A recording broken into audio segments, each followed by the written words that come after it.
today's news, Courtney Foy identified as deceased found in derelict vehicle. 30th CDCC anniversary sees BVI elected as vice chair. Delilah and Jacob shine at prestigious British Junior Open. Local bars earn honors in USA Today 10 Best Readers' Choice Awards.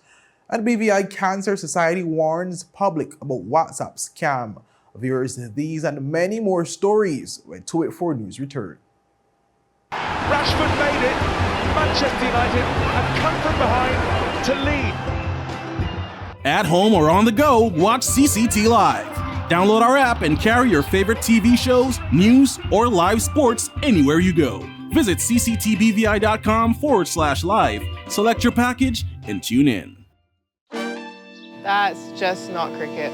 No sweat, you're with CG. Remember my street dance battle against Seamus O'Leapsy? I went on to win the title Miss Irish-ish, set to perform at nursing homes around the world. Then this happened. Seamus on you, Seamus. Anyway, I was covered. Let's bounce. Comprehensive motor cover for damage and more. CG Insurance. Good like that. Welcome viewers to the Monday, January 13th edition of 284 News. I am Kamal Haynes, bringing you the latest out of the British Virgin Islands. Well, thank you so much for joining us. Leading today's newscast, the Royal Virgin Islands Police Force has confirmed the death of 68-year-old Courtney Foy, whose lifeless body was discovered in a derelict vehicle late Wednesday night. Foy, who was of no fixed place of abode, was found inside a green derelict RAV4 SUV in a long swamp area. Officers responded to reports of an unresponsive male around 11 p.m.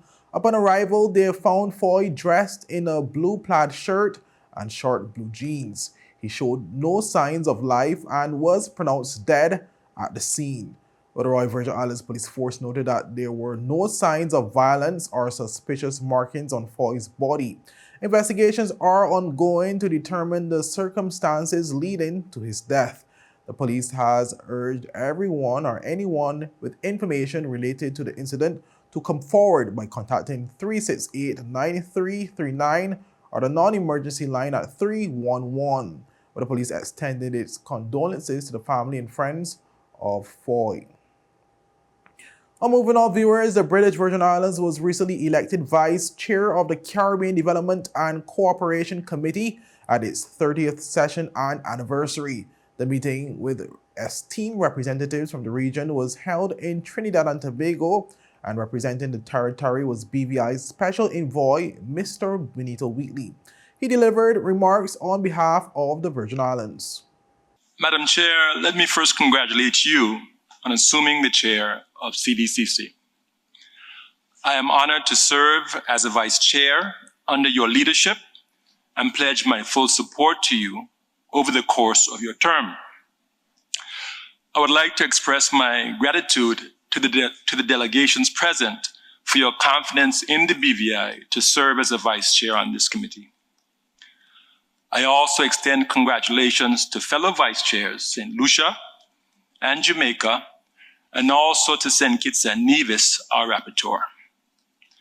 I also want to commend the outgoing chair, Foreign Minister of Suriname, the Honorable Albert Ramden, and other Bureau members for their leadership and work. Madam Chair, the BVI joins others around the table in celebrating the 30th anniversary of the CDCC. Wheatley provided an in-depth background into the role of CDCC. Trinidad and Tobago and Cuba deserve much credit for their vision and role 3 decades ago that led to the establishment of this committee. This intergovernmental body continues to be an important forum for dialogue on the growth and development of our region. The BVI was admitted to CDCC in 1985 after we became an associate member of ECLAC in 1984 under the leadership of the late Chief Minister, Cyril Romney. Since that time, we have continued to participate and contribute to the important work of this body. I recall my first CDCC meeting in 2016, when the BVI began taking steps to revitalize our engagement in the region.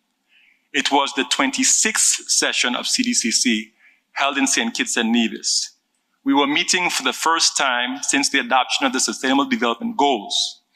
Implementation of the Samoa pathway was also just getting off the ground, and there was a great deal of optimism. Additionally, he highlighted its importance and role in finding solutions to challenges faced by the region. Ahead of our meeting, we had a lively discussion the previous day at the 4th Caribbean Development Roundtable, where an address was given by the late former Prime Minister of Barbados, Owen Arthur, on the challenges of budget management within the political cycle, particularly in the Caribbean context, which remains a challenge. One of the strengths of CDCC is its inclusivity. The CDCC is an important platform for several associate members who do not have the opportunity to participate in the annual high-level political forum in New York. This body has recognized that sustainable development is not just an aspiration for some, but an aspiration for all Caribbean societies. The associate members of ICLAC are able to sit here at the table alongside our independent neighbors to share our challenges and discuss solutions and how we can transform our countries into modern, resilient, and sustainable societies. Now moving on, viewers, Jakob Noblet-Diaz and Delilah Pease delivered commendable performances at the British Junior Open in Birmingham, United Kingdom, held from January 2nd to 6th, marking another milestone in their squash careers. Competing against the best junior players in the world, the BVI duo showcased their potential and growth in one of the most prestigious tournaments on the global squash calendar. Delilah Pease, competing in the girls under 11 category, significantly improved on her previous year's performance. After finishing 28th in her BJO debut, the current Caribbean and Canadian junior champion climbed to an impressive 19th place this year. Despite a narrow loss in the first round to England's number 1, Delilah bounced back to win 3 of her next 4 matches, cementing her place among the world's elite junior players. In the boys under 13 category, Jakob Noblet-Diaz also made a strong impression in his debut, facing top talent from Canada, Poland, China, and Japan. Jakob secured 1 victory in 4 matches, finishing 57th overall. His performance against such high-caliber opponents provided valuable experience and a benchmark for his development. Our BVI national head coach Adam Murrells accompanied the young athletes to the tournament, providing guidance and support during their matches. Reflecting on their performances, Murrells highlighted the importance of competing at such high-level international competitions and spoke about Jakob's overall experience. In his first showing the British Junior Open, that was a very promising result. The cool thing was, and this goes for both he and Delilah, but there were a couple of things in the early rounds that we picked up on that could have been better, and he listened really well, stayed positive, and he managed to correct a few of those things, and his best performances came in his last couple of matches. So yeah, Jakob played some of the best players from Canada, Poland, China, and Japan. So an incredible experience, and all these different players from the different countries bring slightly different styles. And the biggest thing we miss out on here in the Caribbean is just that exposure to competition, basically. So to get that there in Birmingham was incredible. Coach Murrells also commended the duo's adaptability and improvement throughout the event and spoke on Delilah's growth throughout the tournament. Delilah managed to win 3 of her 5 matches. So she played players from England, Wales, Canada, the US, and Malaysia. She had a very tight match with the English number 1, which almost got her a top 16 finish. Didn't quite go her way. And again, as we said, and I think this will be the way for our juniors in terms of most of the bigger tournaments they play. Given what I said about competition being the thing that we lack the most, they will learn so much from the matches. And in the early rounds, there will always be little things. Okay, maybe we could have done this better. Maybe your tactics weren't quite right. And it's almost just trying to correct that throughout the tournament. And again, Delilah made a few changes. And yeah, I'd say her best performances came came at the end, and she finished with a really strong match that she won 3-2 against the Malaysian. Both Jakob and Delilah will now turn their focus to the upcoming Junior National Championships in February, where they will have another opportunity to showcase their growth and skills. With their continued dedication and the guidance of Coach Morales, the future looks bright for these young BVI squash stars. Well, up next, more news from across the territory. Stay tuned.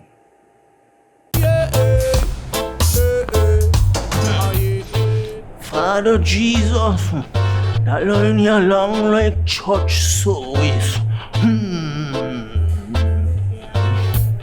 Alright, do enjoy the rest of it then. Next customer line, please. Wait, hold on a second. Yes, Sonny boy, come, yes, son. Good morning. Good morning, Sonny boy. Hold on there. You must have cut fun topic. It's okay, I'll take care of it. What? No man protect you. How may I assist you?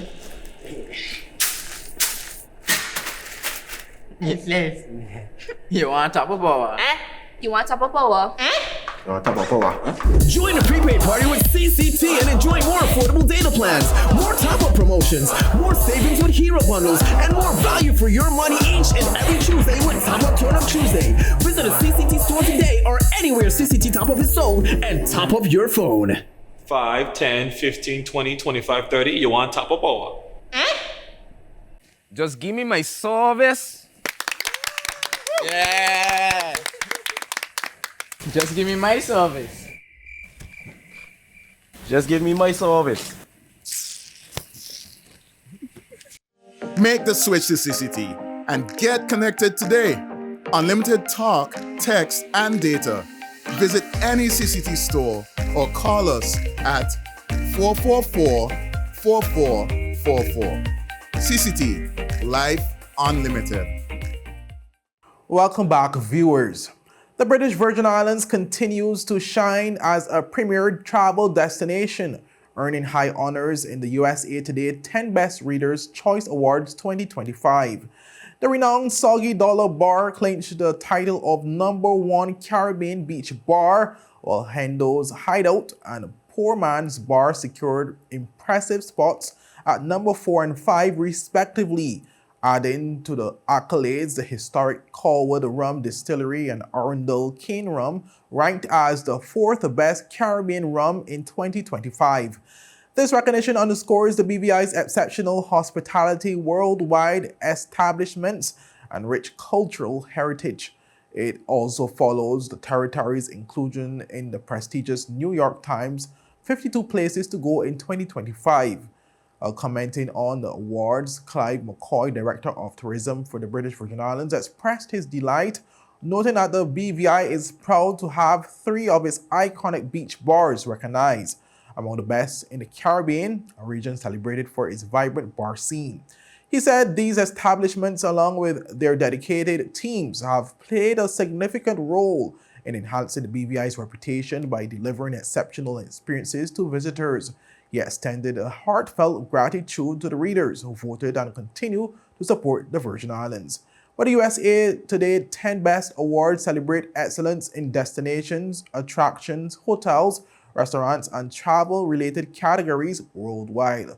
A panel of experts nominates top contenders, and readers determine the winners through online voting. The platform attracts an average of 5 million visitors per month, highlighting the significance of the recognition.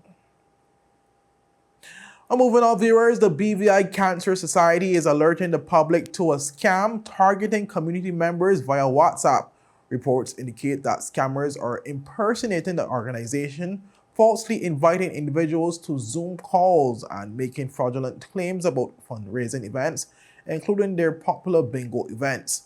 In a statement, the BVI Cancer Society emphasized that these activities are unauthorized and urged vigilance to prevent further exploitation. While they said, and I quote, "We are deeply troubled that scammers are exploiting our name and reputation in this way," end quote. Well, they also said that their focus remains on supporting the community through cancer awareness, prevention, and cure, and that they hope to assist in stopping this fraudulent activity. Well, the Cancer Society clarified its communication practices, noting that the organization does not use WhatsApp to send invitations to Zoom meetings or to promote events. It said updates about activities and fundraising events are shared through the Society's verified channels, including its website, Facebook page, and trusted community partners. The BVI Cancer Society also noted that it does not request personal information or financial contributions via WhatsApp or unverified platforms. It advised the public to take the following precautions if necessary or if they encounter suspicious messages. Avoid clicking on links or sharing personal information. Contact the BVI Cancer Society directly to confirm the validity of the message and notify the Royal Virgin Islands Police Force at 311 and provide details about the fraudulent communication. The BVI Cancer Society thanked the community for its continued support and encouraged vigilance to safeguard against scams.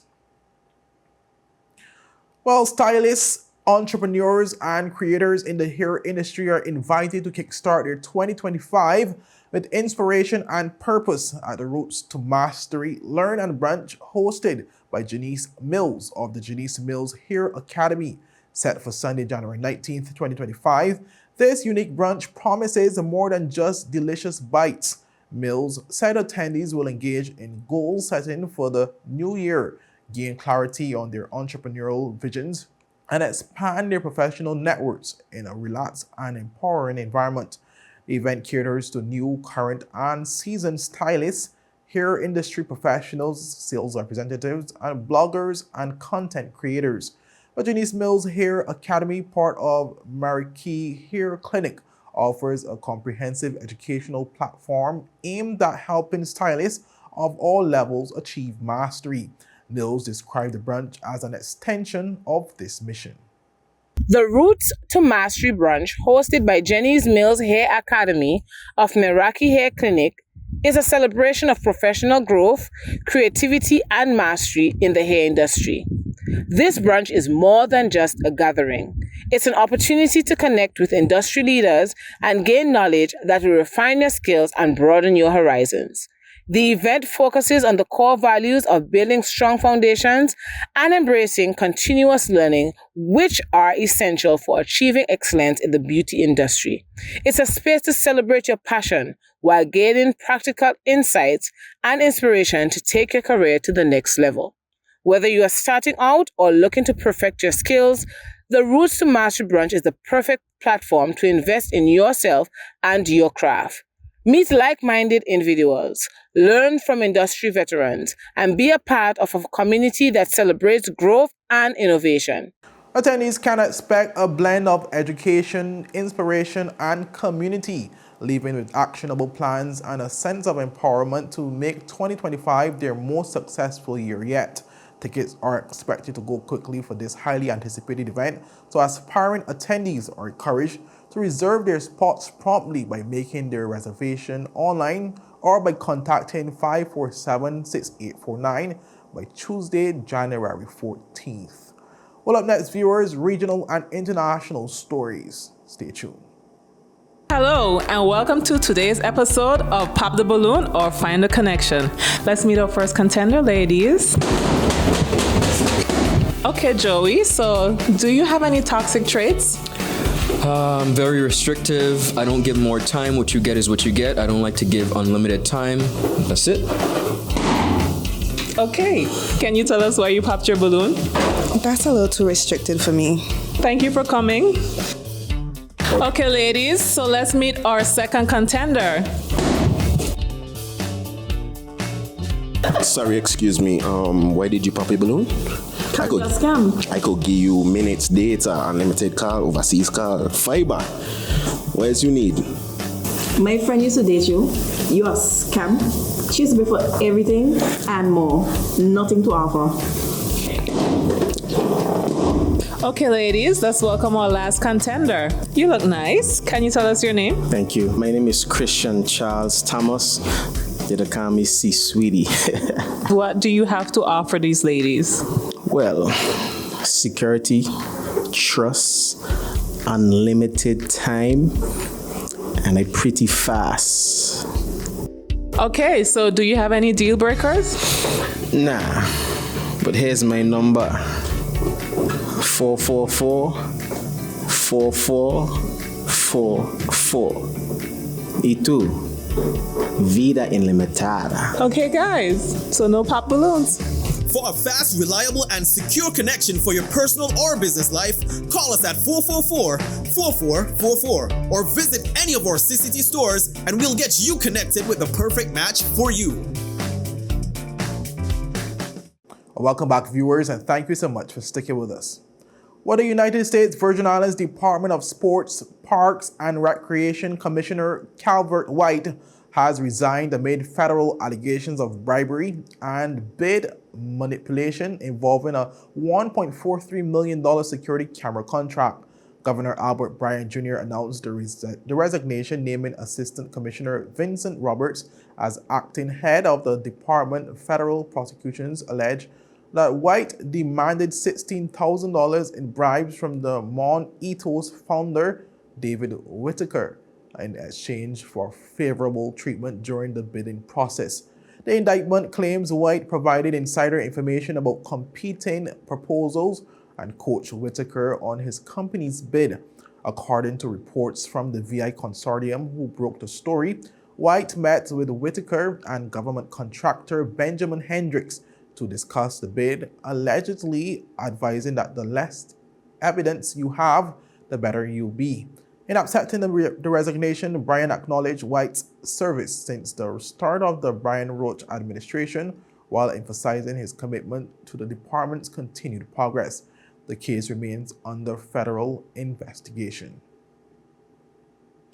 Now moving on, viewers, in a groundbreaking legal decision, U.S. President-elect Donald Trump was sentenced to an unconditional discharge in the hush money payment case, making him the first U.S. president to take office with a felony conviction. The ruling, delivered by Justice Joan Merchan, concludes the first ever criminal trial of a former U.S. president. While this court has never been presented with such a unique and remarkable set of circumstances, Merchan remarked, calling the case truly extraordinary during the sentencing. The decision spares Trump from any penalties, including jail time or fines. Appearing via video call from Florida, flanked by his attorney and 2 American flags, Trump vehemently declared his innocence. This marked his most extensive public comments in the year-and-a-half-long legal saga, during which he previously offered only not guilty pleas for or brief affirmations. Granted the chance to speak ahead of his sentencing, Trump railed against the case for several minutes. He claimed there had been a weaponization of the judicial system and claimed the case was brought by Manhattan District Attorney Alvin Bragg for political reasons.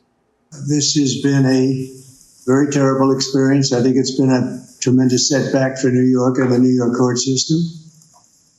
This is a case that Alvin Bragg did not want to bring. He thought it was, from what I read and from what I hear, inappropriately handled before he got there. A gentleman from a law firm came in and acted as a district attorney. And that gentleman, from what I heard, was a criminal or almost criminal in what he did. It was very inappropriate. It was somebody involved with my political opponent. Part of the records that we're talking about, they're saying, I just noticed where he said I was falsifying business records. Well, the falsification of business records, as they said, was calling a legal expense in the books where everybody could see them.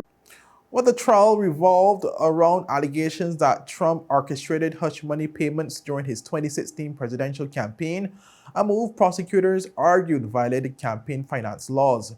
The felony conviction, although not resulting in penalties, cast a significant shadow over Trump's political career and his upcoming presidency. With the death toll from Los Angeles' devastating wildfires climbed to 24 on Sunday, as officials warned of new dangers. Now fears winds forecast through midweek. The Los Angeles County Medical Examiner attributed 16 deaths to the Eaton fire near Pasadena and 8 to the Palisades fire along the Pacific coast. 16 people remain missing, with authorities expecting that number to rise as search continues for those persons. The National Weather Service predicts severe fire conditions from Monday night through Wednesday, with sustained winds reaching 40 miles per hour and gusts up to 65 miles per hour in mountain areas. Fire behavior analyst Dennis Burns identified Tuesday as potentially the most hazardous day. The fires have consumed over 62 square miles, an area exceeding San Francisco's size. Despite weekend progress in containment efforts, Los Angeles County Fire Chief Anthony C. Marone emphasized ongoing dangers from active fires, unstable structures, and toxic ash. About 150,000 residents remain under evacuation orders, with more than 700 in shelters. Los Angeles Fire Chief Kristen Crowley said Palisades area evacuation orders will likely continue until at least Wednesday evening. Nearly 14,000 firefighters, including crews from 9 states and Mexico, are battling the blazes. The force includes 950 inmate firefighters from California's prison system, who earns as little as $10.24 daily. Early damage estimates reach $150 billion, potentially making these fires the costliest in U.S. history. President Biden's disaster declaration has enabled more than 24,000 people to register for federal assistance. Governor Gavin Newsom issued an executive order expediting rebuilding efforts and deployed National Guard troops to prevent looting following reports of thieves posing as firefighters to access homes. Los Angeles Mayor Karen Bass faces mounting criticism over the city's preparedness amid investigations into resource shortage and reports of dry fire hydrants. Well, viewers, that's it for today's news roundup. Be sure to follow us for daily news updates at 284media.com and like us on Facebook at 284media and 284BVI on Instagram and at formerly Twitter. I'm Kamal Haynes, and I'll see you again tomorrow. Have a safe and enjoyable evening. Goodbye.